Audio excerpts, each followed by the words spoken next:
Good evening, everyone, and thank you for joining tonight's webinar. Please be reminded that all microphones are muted throughout the meeting, and for comments and for questions, please use the questions box. Our speaker is Dr. Raymond Sarmiento.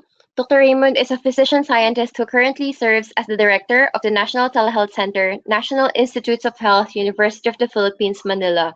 He is a clinical assistant professor of the UP College of Medicine's Medical Informatics Unit on data warehousing and data modeling and design. He is also the Terminology Services and HL7 expert, particularly on FHIR for the Standards and Interoperability Lab for Asia, and is an active member of the Asia eHealth Information Network.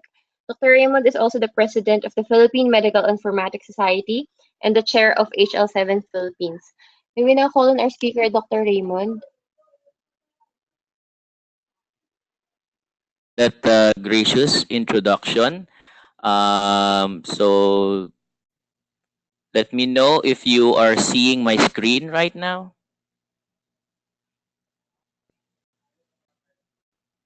Are you able to see my screen? Yes, Dr. Raymond, thank you. Okay. So let me just minimize this. So my presentation tonight will be on health terminology services and a comparison of existing solutions. It's primarily a comparison of two of the most popular terminology services that are available or existing as a solution. So as part of this AeHIN Hour, I will be providing several examples on health terminology services. So I think Charis has already mentioned this part of the slide, so I'll just move on to the learning objectives. So by the end of the webinar, the participants should be able to, number one, describe the different models for exchanging health information. Number two, describe the challenges involved in health information exchange. Number three, describe the importance of using standard terminologies and also provide examples of standard terminologies. I also expect the participants to be able to describe terminology services and provide examples thereof, and be able to compare the two different terminology services that I will be mentioning. So I'll start with how do we actually create an interoperable electronic health record ecosystem? So building interoperable electronic health record systems, there are many different models that we follow. The messaging model, it focuses on broadcasting data from one system to another, and also helps notify all systems when a patient is registered, and notify the lab system when lab tests are ordered, and return lab test results for storage in a hospital information system or electronic medical record. The one that is seen below is an HL7 message for those who are familiar with the image on the screen. On the right hand side, it shows a peer-to-peer transmission or point-to-point transmission of data, let's say for orders and fulfillments between a HIS and a pharmacy information system. And for orders and patients, there could be between a pharmacy information system for orders and also for radiology information system or a laboratory information system. The results could then be conveyed point to point again from the LIS to the HIS. And there's a flow system also for patients. So the three most popular healthcare architecture models, one for document exchange, another for a central repository, and a third one will be an application app model, Smart on Fire, which is one of the more popular examples of the use of Fire. First off, we will discuss document exchange, which is very popular. It is the most commonly used healthcare architecture model in the United States.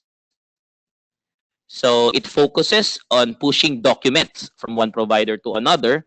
Let's say the use of discharge summary, a continuity of care document or CCD, clinical notes, and letters and reports.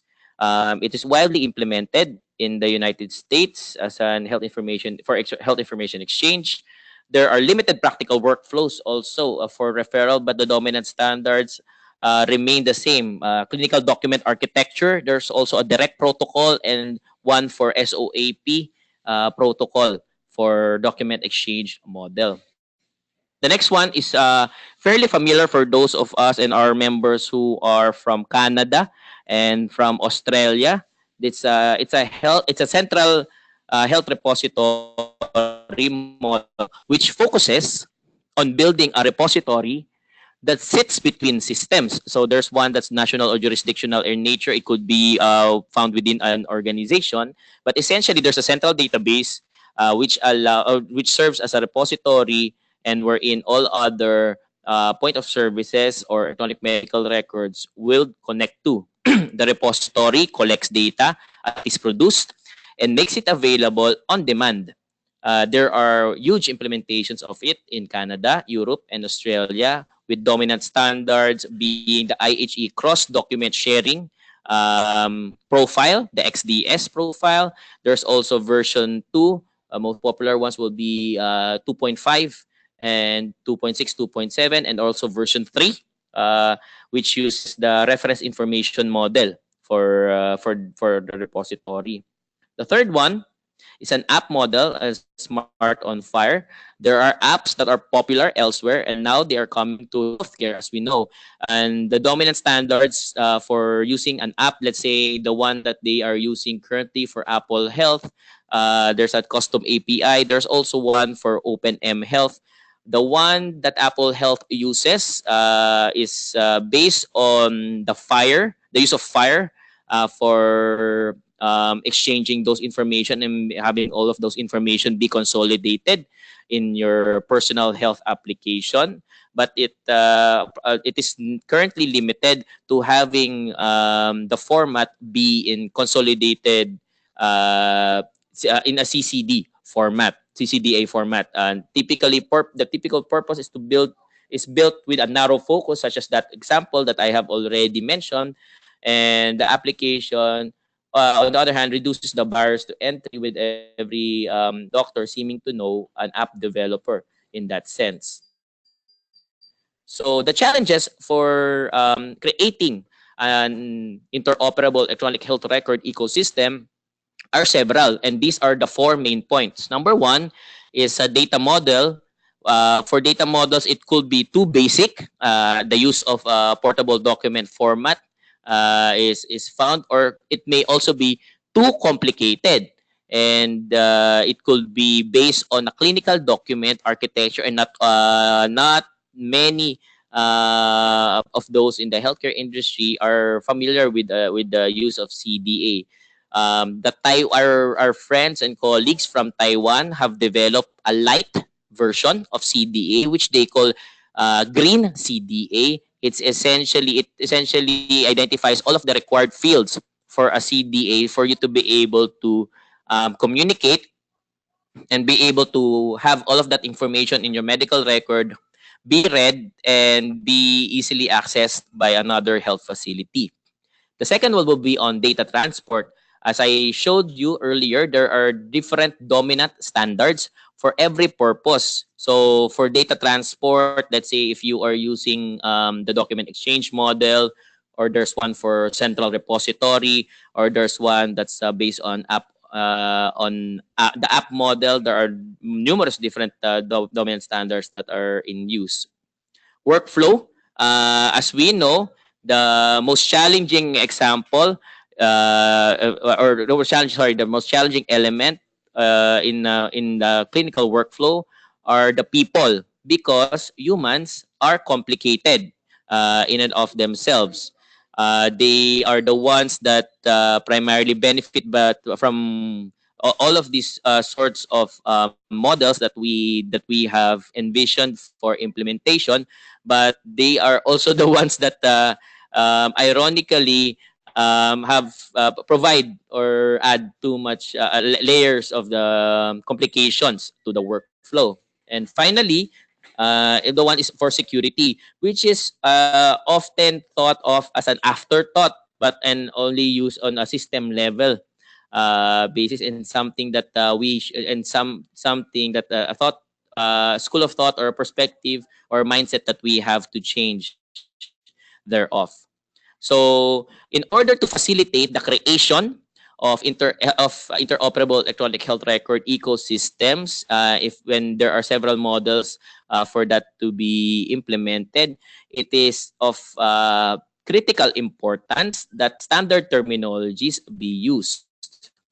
So why is it important? So the healthcare field is an information intensive industry. The information that is used in the healthcare sector is used to improve quality of care. It is also used to control healthcare cost. It is also used to improve health outcomes and to be able to use the appropriate technology to be able to deliver number one, quality of care, and number two, to be able to ensure patient safety, and lastly, to compassionately and efficiently manage resources. So terminologies have been around for a very long time in the healthcare sector. Coding and classification is an integral part of clinical practice, and the sharing of electronic medical records has emerged as a critical need over the last decade. And there is a need to define the meaning of data primarily because there are changes, it changes the data to information, especially when you use semantic rules. So why is there a need to code the data? Therefore, there are two purposes for that. Number one is translation, so that it could be standardized in terms of being able to put it in a more understandable fashion. And number two, as I have mentioned, understanding. In this example that I have shown, there are two sentences. The first one is she is cold. The second one is she has a cold. You would note that the subject and the predicate are essentially the same, but the verb and the one that the connector that's mentioned in the middle changes, and therefore it changes the object that is mentioned in this sentence. So in the first one, it pertains to temperature. The cold, warm, hot, and the second one pertains to to the disease condition, a cold which is primarily caused by a rhinovirus. So for data aggregation, this example of a table that I show is of particular interest primarily because you will note that in the first column for terms or terminologies, there are multiple terms that refer to one idea or one concept, as we like to call it. You will note that on the second column, the description ID changes as the term changes also. For myocardial infarction, it becomes 374-36014. For heart attack, it becomes 374-43015. If you call it MI or myocardial infarction, it becomes 178-487-2019. But you will note on the last column, the third column, the concept ID is essentially the same. It remains the same. The concept remains the same all throughout, even though the terms and the description IDs change. So through this whole exercise, all of the terms essentially refer to the same concept, which has a concept ID of 222-98006. So why do we need structured terminologies? Because we need to have consistent meaning, and also it promotes shared understanding. It's also used to facilitate communication and also to enable data comparison and data integration, and it's also essential for interoperation among systems, applications, and institutions, and is critical for electronic health record sharing and portability. Terminology is a critical requirement, and without standards, health data will be difficult to compare. Moreover, data aggregation will be difficult, if not impossible, and health systems could not be interchanged or make them exchange data. Secondary use of data is also not possible, which is primarily used for research and to also facilitate efficiency in workflows. The linkage to decision support resources will also not be possible without it. So, for terminology standards and semantics, one of the fundamental goals of computerized medical information is that of precise, accurate, and unambiguous communication. The standards provide the semantics of the concepts being conveyed in an electronic message or record. So having a sense of semantic understanding could only be facilitated if you have or use or employ terminology standards. So here is a list of terminologies. Drug terminologies are found on the first column or category. And the FRT is initiative from the National Library of Medicine in the United States, as well as RX norm. PyMeds is WHO WIPRO project, which compares all of the medicines that is found in the essential medicine drug list for each of the countries, and you will be able to compare a particular drug. Let's say it's aspirin or paracetamol or amoxicillin, and what is the pricing or the pricing rate that is being used for that particular drug with that particular preparation, whether it's in capsule form or tablet form, in that particular dosage, whether it's 500 milligrams, 250 milligrams, and if it's taken orally or taken intravenously or intramuscularly. All of those dosages and preparations for that particular drug, you could compare that using PyMeds. And you could find that in pymeds.com. Secondly, there is a Metathesaurus by the UMLS, which is the most critical component of the UMLS, or the Unified Medical Language System, that is also out of the National Library of Medicine. It has all of the synonyms and to be able to understand the particular concepts. SNOMED is for clinical symptoms and diagnosis.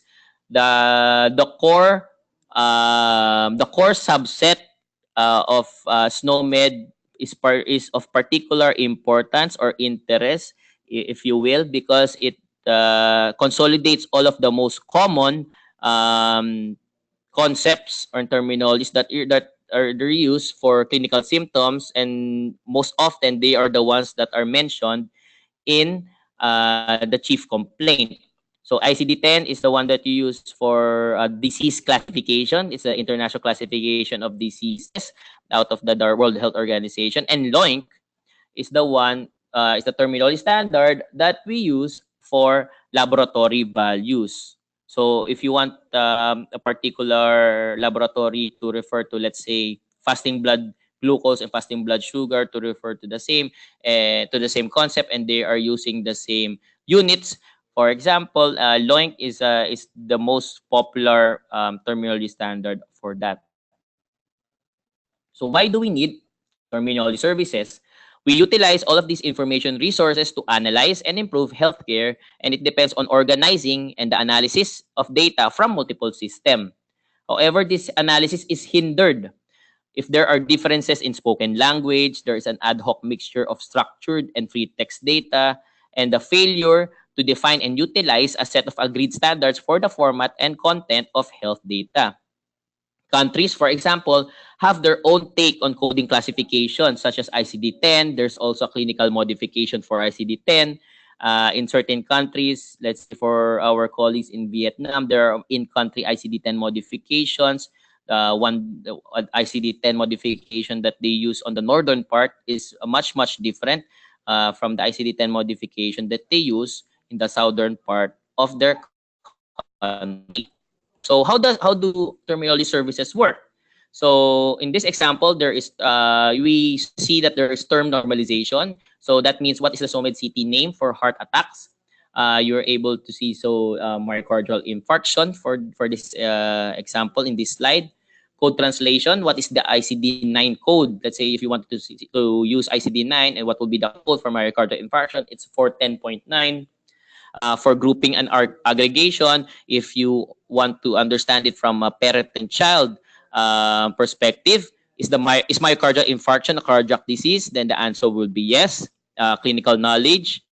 What drug treats or helps treat myocardial infarction? The answer is streptokinase. And lastly, if you wanted to add local information, let's say you have a laboratory that facilitates the extraction of serum calcium and analysis of serum calcium, you could add L227 as your local code for that serum calcium.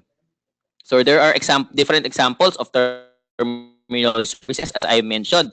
I will mention two right now, and the first one is Apelon DTS. The DTS stands for Distributed Terminology System. What it does is that it allows you to put in all of your terminologies in namespaces. Just think of it as vacant lots wherein you put in all of your terminology groupings and terminologies, and mappings are done using a terminology asset management team with a TAM team leader and all other adjunct complementary staff to be able to map all of your local terminologies to those that are found, let's say, in SNOMED or LOINC or ICD. It is a high quality open source solution that you can use for acquiring, managing, and practically deploying standard terminologies, as well as creating and managing local terminologies, like I mentioned, and ontologies. So in the Philippines, what we do is that we try to gather specialty societies and try to ask them what special local terminologies that you will want to be part of this distributed terminology service that we have, that will eventually feed into the National Health Terminology Service. That will be the Philippine National Health Terminology Service, because DTS, as mentioned, is an open source solution. It comes with it with significant cost advantage, integration advantage, and also adoption advantage when comparing it to other proprietary solutions. In the most recent version of DTS, which is 4.6, they are now able to provide FIRE terminology service support, which is a pleasant surprise and an excellent additional feature to DTS. And this one is compliant with the standard TU for version 3 of FIRE terminology service. There's also one that supports enterprise architecture versioning. So if there's an improved versioning capability. So if you have now, let's say, your set of local terminologies mapped at this point in time, and then after a few weeks or a few months you needed to remap them, there's a sort of versioning that is similar to, let's say, what they do in GitHub. There's also one wherein you are able to see the metadata for all of the terminology mappings for the namespaces that you put into. There's also an easier way of doing it using the DTS browser. They have improved all of the features for it, and the DTS editor, where that you will use to be able to put the terminologies into those namespaces. The second terminology service example is Open Concept Lab. It started as a project which was developed to support multi-country health data collection and reporting for the MVP out of Columbian University, or more commonly known as the MVP is more commonly known as Millennium Villages Project. There are more as of 2015. I think they have increased this over the years.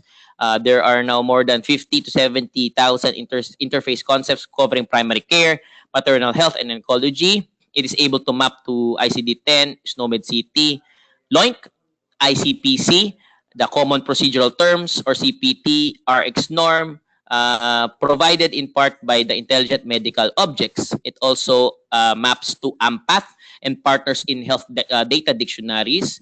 As of a few years ago, there were 100 plus implementations in 20 plus countries. So why was Open Concept Lab started? They learned it primarily from the lessons that they learned from the Millennium Villages project, and also the terminologies, the data dictionary terminology that they use, which they call as SIEL. They found that there was a high demand and need for improved access to curated terminology services as part of the Open MRS implementation. So Open Concept Lab, I have heard or read that recently it has been adopted by Open MRS and Open HIE that collaborative as their official terminology service for Open HIE. Open Concept Lab will be that. So access, just going back to my presentation, access is really important but not nearly sufficient. And that's why they created Open Concept Lab. There is a need for transparent participatory process for proposing, reviewing, and adopting new content. And the local terminology service is often not practical and often not required among LMIC implementations. That's what they found in the Millennium, as a lesson learned in the Millennium Villages project, which was implemented in various parts of the in the region of Africa. And cloud-based tooling to facilitate terminology management and governance addresses one of the biggest challenges to data interoperability, as they have found out. So they created what we call a collaborative terminology management. So what is an OCL CTM?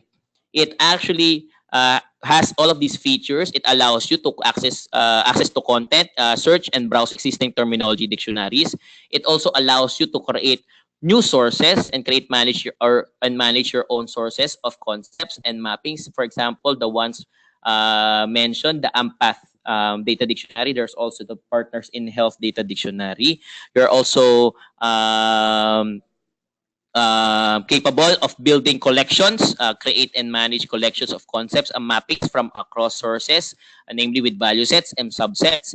There, you're also allowed to able to collaborate with other users through organizations. There's also community content wherein you're able to view and reuse community content. So for the SIL terminology, which it seems the Open Concept Lab has adopted as a principle, everything. So all of the subscribers or users of SIL, they are required. Let's say if you have a local terminology that could be useful and you have mapped that and could be useful to other similar implementations in other countries, I think you are required or at least highly encouraged to give that back, quote unquote, and so that the community will be able to view and reuse it for their own purposes. And it includes concepts, sources, collections, and mappings. You're also in OCL CTM, you're also allowed to export content in common formats such as in JSON, and it uses the Open API model. There's also an Open MRS subscription where you subscribe to a source in Open MRS using the OCL subscription module. It's also cloud-based, so you don't need to set up a local server. And there's versioning wherein all the edits to sources and concepts are versions just like GitHub, which I have mentioned also as one of the key features for the version 4 of Apelon DTS. And there's an indicators part wherein there's a single platform for both terminology and indicators. Although in their website, they say that a lot of the things, especially for indicators, is still aspirational. So so you will have to choose when you are setting up your terminal service. You will have to choose which one you will want to have, especially with Apelon DTS being able to support FAR terminology service. If you are employing a FAR implementation, then you will need to strongly consider Apelon DTS. On the other hand, if you have an Open MRS implementation and you are adopting an Open HIE model for health information exchange, then probably you will want to take a closer look on Open Concept Lab. So how do you set up? Number one is, like I mentioned, you select the platform that you will put it into. You populate the chosen environment with a larger data set, which is focused on a subset. Let's say you want everything that deals with pharmacy. You want everything that deals with mental health. You want everything that deals with immunization and vaccination. So those are the ones that you will populate the chosen platform with, and it will be used to demonstrate and discuss environment-specific terminology data models, and also if you have cross mappings and sharings and governance in specific terms at a workshop. Following the workshop, also this is something that was recommended as part of numerous terminology management processes. You will need to document terminology governance requirements, perform a gap analysis, and author a development plan to identify and resolve unmet needs in the platform environment. Next will be, like I mentioned, the deployment. So for Open Concept Lab, you could go to. I apologize if this is too blurred or murky. So the link for Open Concept Lab is http:// openconceptlab.org. For Apelon DTS, which is a traditional client server application. So you will need to install it in your client and also set up the server for Apelon DTS. The link is apelondts.org, and it mostly depends, your successful implementation depends on a people, process, and tools approach. So you will need to train the people who will be using it and championing their cause.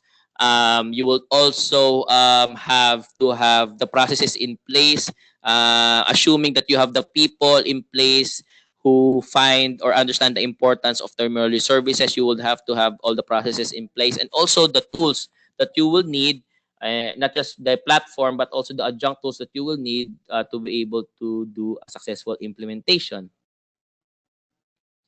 And number three will be sustaining it and expanding the terminology service. So once it is up and running, the focus will be on putting in or feeding more and new terminologies, care of the clinical specialties, develop cross mappings and additional terminology content, artifacts, and integrating the terminology service with other e-health applications. Afterwards, there is a fixed level of support. Let's say if you will do a subscription, for example, if you will do a subscription for Apelon, a fixed level of support for a fee, of course, there's a fixed level of support for ongoing activities and optional target support, which is in the form of in-person workshops and training in support of capacity development, which are part of its recommendations. If you go the Open Concept Lab route, there is a large community, as mentioned, that will be able to help you. And the lead for that community is Mr. Jonathan Payne. So thank you so much for that opportunity to share during this AeHIN hour. And I will be more than happy to take on your questions. Thank you. Thank you, Dr. Raymond. We are now open for questions. Please type your questions in the questions box. Thank you.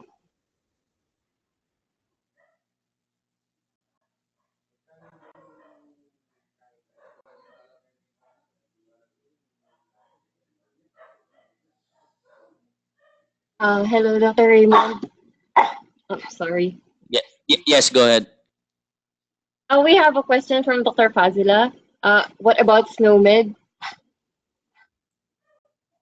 So so SNOMED is actually a critical piece of both Open Concept Lab and Apelon DTS.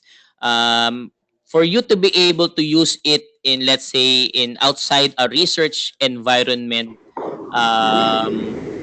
purpose.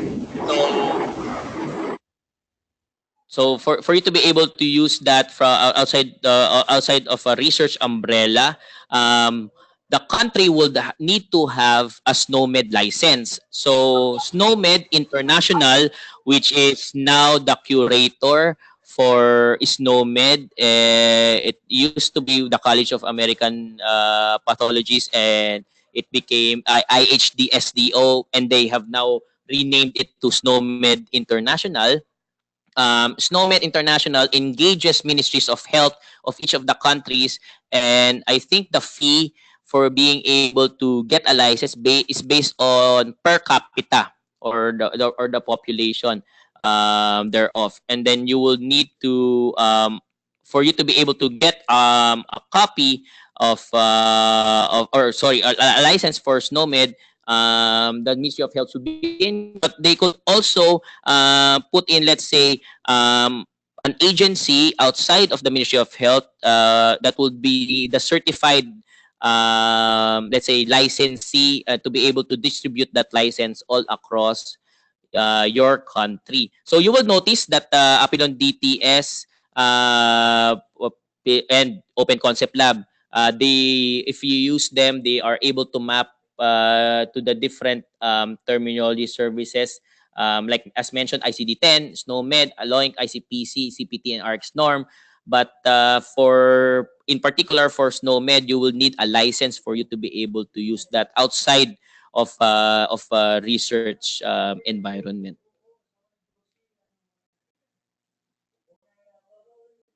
Thank you, Dr. Raymond. I think Dr. Bunchaya has something to say. Go ahead, Hello, Dr. Dr. Bunchay. Lumpay. Hello, can you hear me? Yes, yes, loud and clear. Okay, thank you. Raymond is very informative and is very helpful. I have one adding explanation for Dr. Fasila about the SNOMED CT and also a question for you, Raymond. Let's starting with the SNOMED CT. SNOMED CT is the control vocabulary and terminology that standardize the medical terms. So it is the largest terminology with standardized terminology with relationship between all the terms. So they has around 300,000 concepts. And if you remember the slide that Raymond show about the descriptive term and concept ID, that is the basic foundation of the SNOMED CT. But they also have a relationship. It is a quite complex but comprehensive. To say it's simple is kind of the international standard language for medical terms, like we talk in English, but if we want to understand the medical term consistently, the language is SNOMED CT. My question to Lemon is that what is your experience or your on implementing the terminology service in Sila or in Philippines, or how, why you choose, how you said you provided two examples for the terminology service, Apelon and Open Concept Lab. And what is your criteria to in Sila or in Philippines to select one of those over? So there's a Sila has a particular partiality when it comes to choosing open source solutions. That's why Apelon DTS and Open Concept Lab were or at the top of our list. Certainly, we also looked at Fire Terminology Service. But when we found out, which is fairly recently, that Apelon DTS, specifically version 4.6, is compliant with the STU version 3 and also supports Fire Terminology Service, that was something that was very critical for us, especially because in Apelon DTS, that's version 4.6, you can now use it in conjunction with your own internal and custom applications, and you could utilize the HL7 Fire Terminology Service standard as part hand in hand with it. For Open Concept Lab, and something that we have looked into, aside from being the recommended, let's say, and the officially adopted as the terminology service for the Open HIE community and also for Open MRS. It builds upon the lessons learned from the Millennium Villages project and also the implementation from those from intelligent medical objects, specifically the SIEL data dictionary that they use for Open Concept Lab. We also looked at ease of implementation, ease of deployment of the terminology service. the traditional client and server is something that our team was very familiar with in terms of deploying. That's why at the initial outset, we have looked into Apelon DTS. But the cloud-based tooling, which has been helpful in facilitating terminology management and governance, is something that is one of the critical advantages of Open Concept Lab among other terminology services, primarily because it addresses one of the biggest challenges to data interoperability. We were also interested in Open Concept Lab primarily when in 2015 we read in 2015 when they started the collaborative terminology management, because it allows you to be able to not just access content and create new sources, but also build collections such as value sets and subsets, which you could do for Apelon DTS. But for you to be able to do that in a more standardized and more successful fashion, you will need to undergo training for that.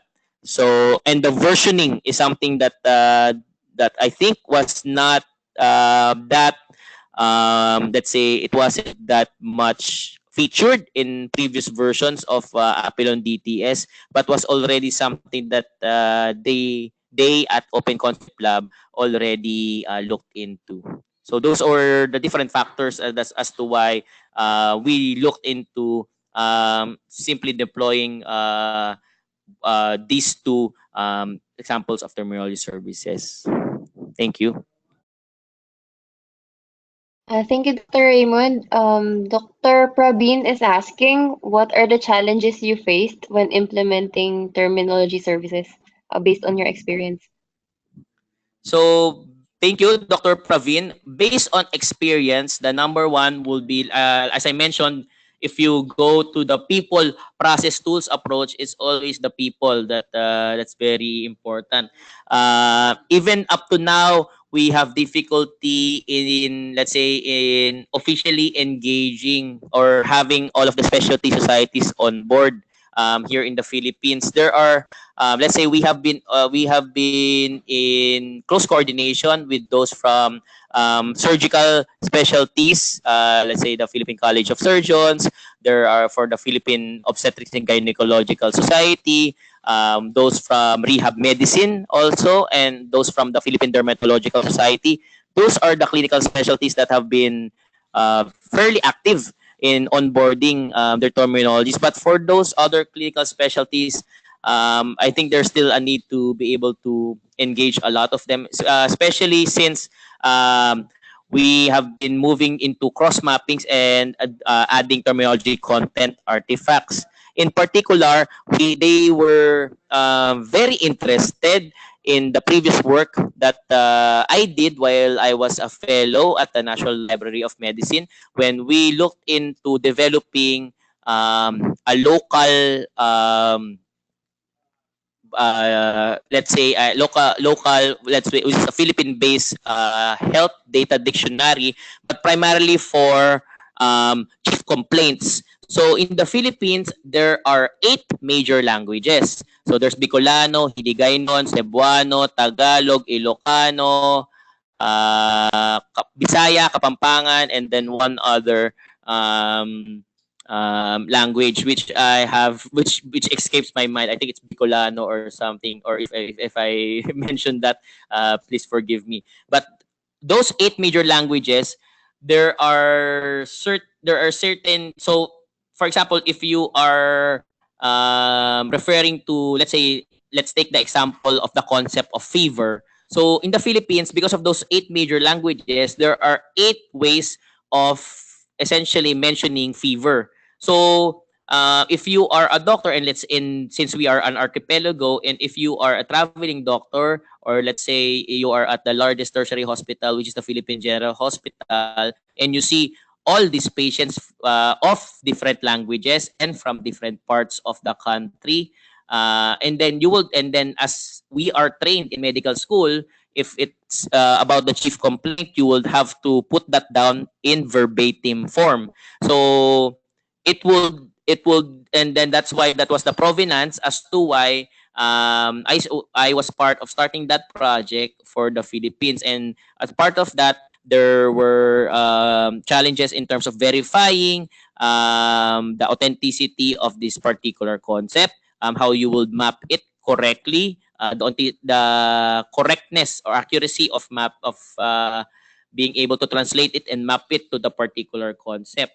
Other challenges that we face in terms of deployment is that you will need, as mentioned, it's very important if there is a terminology asset management team and there's a terminology team leader, which who will essentially lead the team in terms of how do you actually select the concepts that will be mapped, how do you do the mapping, and the like. The other stuff, the other staff of the terminology asset management team will be in charge of essentially putting all of those concepts in the terminology service, and there's another group that will do the verifications, and it's of a particular burden, Dr. Praveen, because you will need to map it into the different standard terminologies that are available if that's something that you will want to do. So those are just the initial challenges, and I think I may some challenges may be escaping my mind as of the moment, but I think those are, I mentioned that those are the critical challenges that we are still trying to address, and I hope we'll be able to address completely pretty soon. Thank you. Thank you, Dr. Raymond. Are there any more questions from our participants?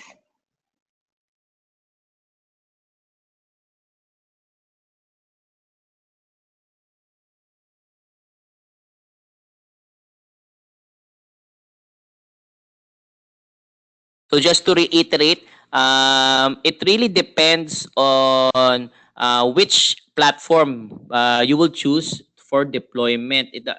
I think personally, I think at the end of the day, it doesn't matter if you choose Open Concept Lab or Apelon DTS.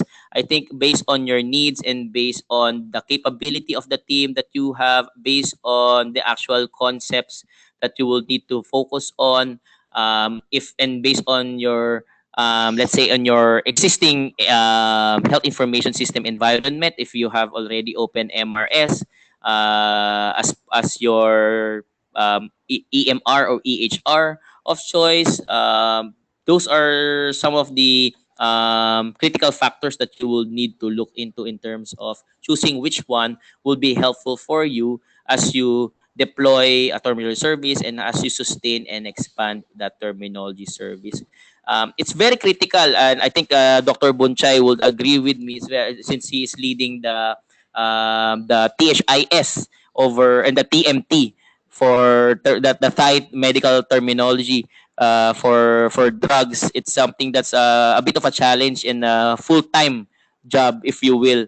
But at the end of the day, it's something that's very important, and I think it will be part of particular interest for the clinicians and all of the health professionals who will be using, and if you make it available publicly for your country. Hello. Dr. Bunchay, go ahead.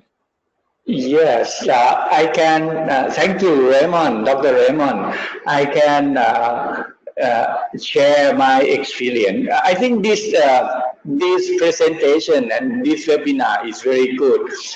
It another way to look at the terminology. It more on service. So we in Thailand, we did not, we haven't implement the terminology service, but we are developing terminology, standard terminologies, like Thai medicine terminology, which is the standardized term for identify drug, both in generic and the trade aspect of the drug.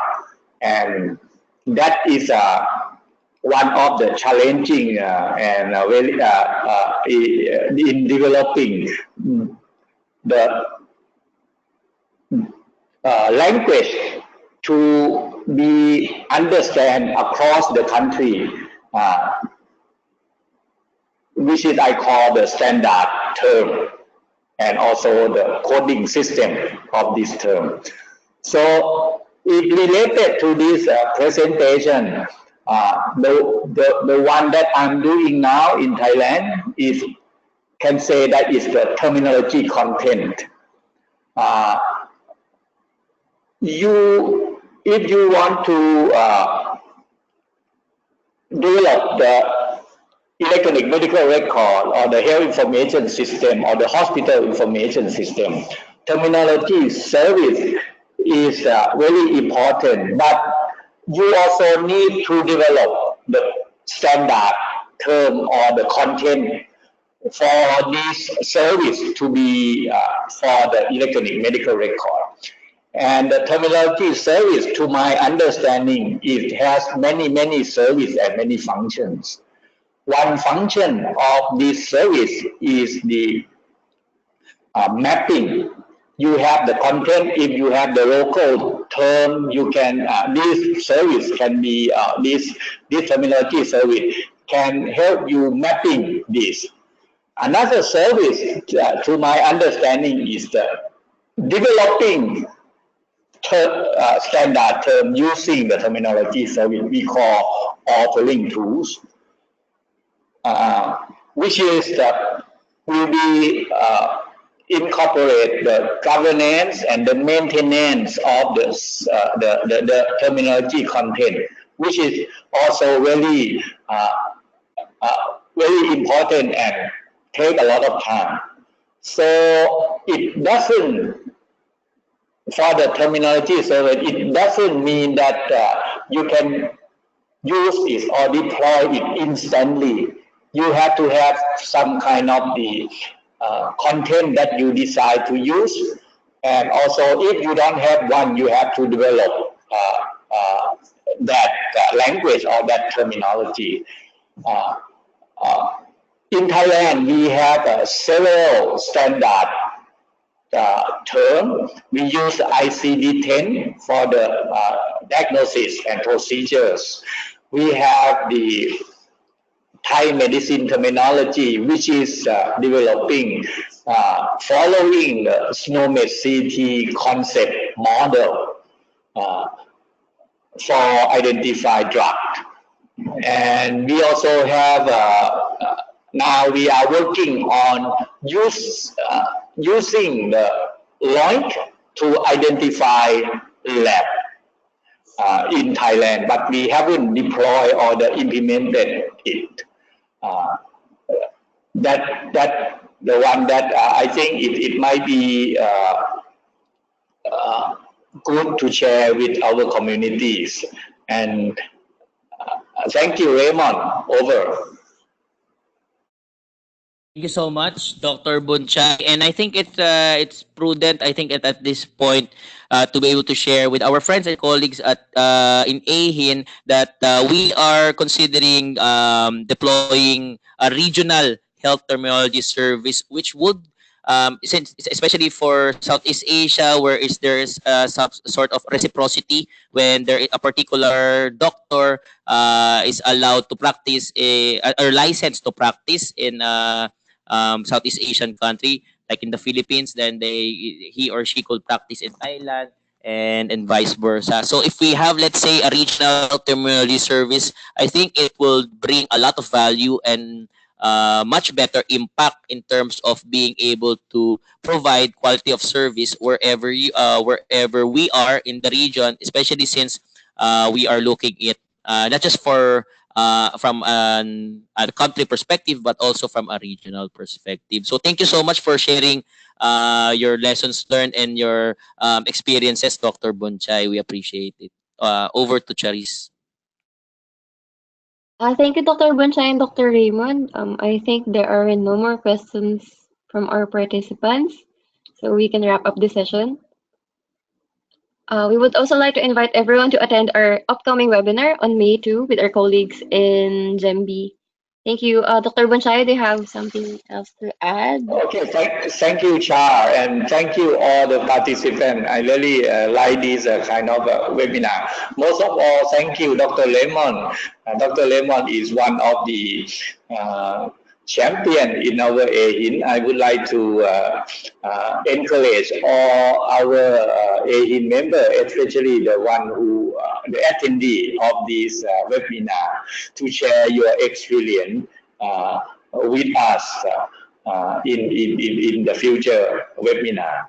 Thank you, Cha, Raymond, and all the attendees or participants. Thank you, Dr. Bonchay. Thank you.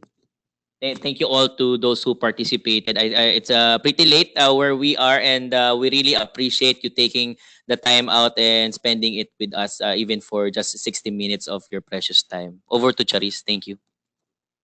Thank you, everyone. And to remind everyone that there's another webinar on May 2. Thank you. Bye. Thank you. Bye. Thank you.